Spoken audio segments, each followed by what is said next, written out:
Hello.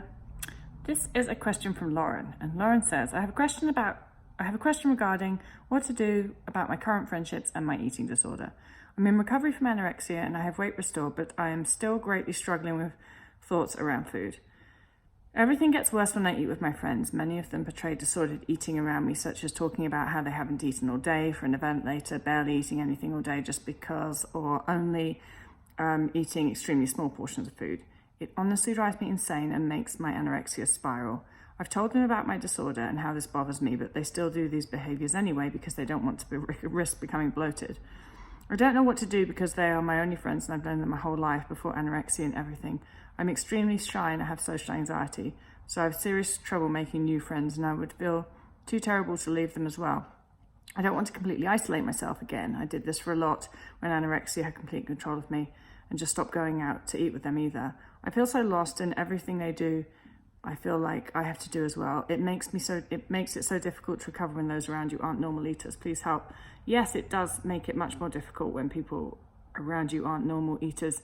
Unfortunately, it's pretty standard because we live in a culture that glorifies disordered eating behaviors and disordered exercise behaviors. So it feels, I'm guessing, Laura, you haven't put your age on it. I'm guessing that you're between the age of like 15 and 25, which is when these sort of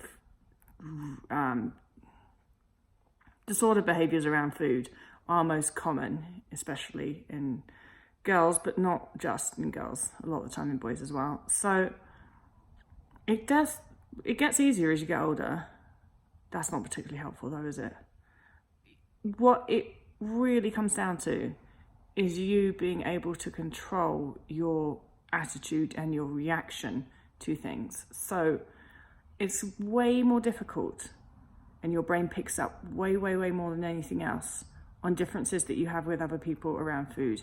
Your brain picks up like crazy if somebody else is displaying disordered eating behaviors or restricting food or anything like that.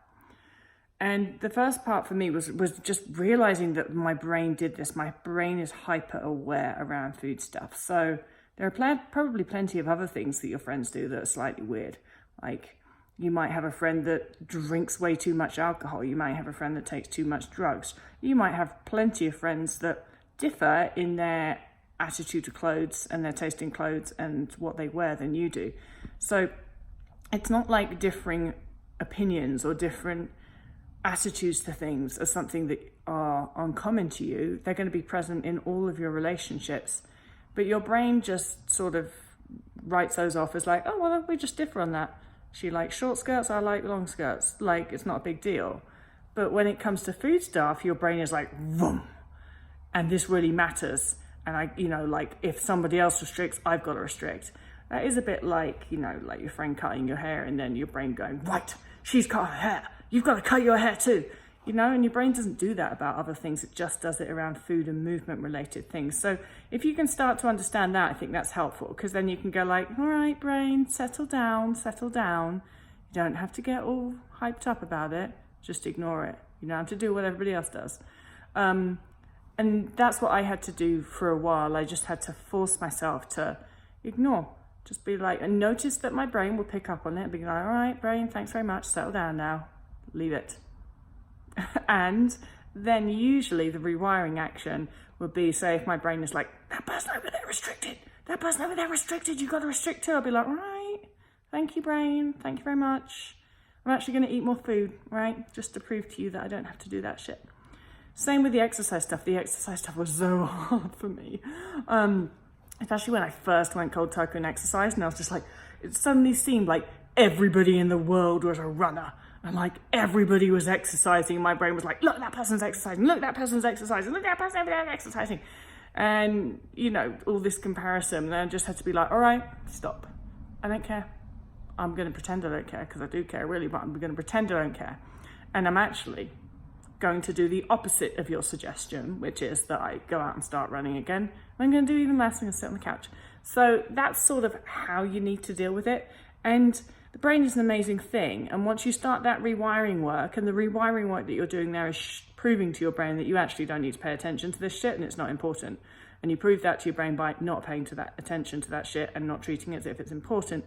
And then after a while, your brain just learns that shit isn't important. It's like magic, but it's not magic. It's actually biology or neuroscience, or probably a combination of everything. So, Lauren, hope that helps. Probably wrote this a while ago. I hope that you continued to go out and eating with your friends, and not only did you focus on your own stuff and not allow their restriction to affect you, but I hope you sort of actually started to point out to them that they're being silly buggers when they're restricting. Bye.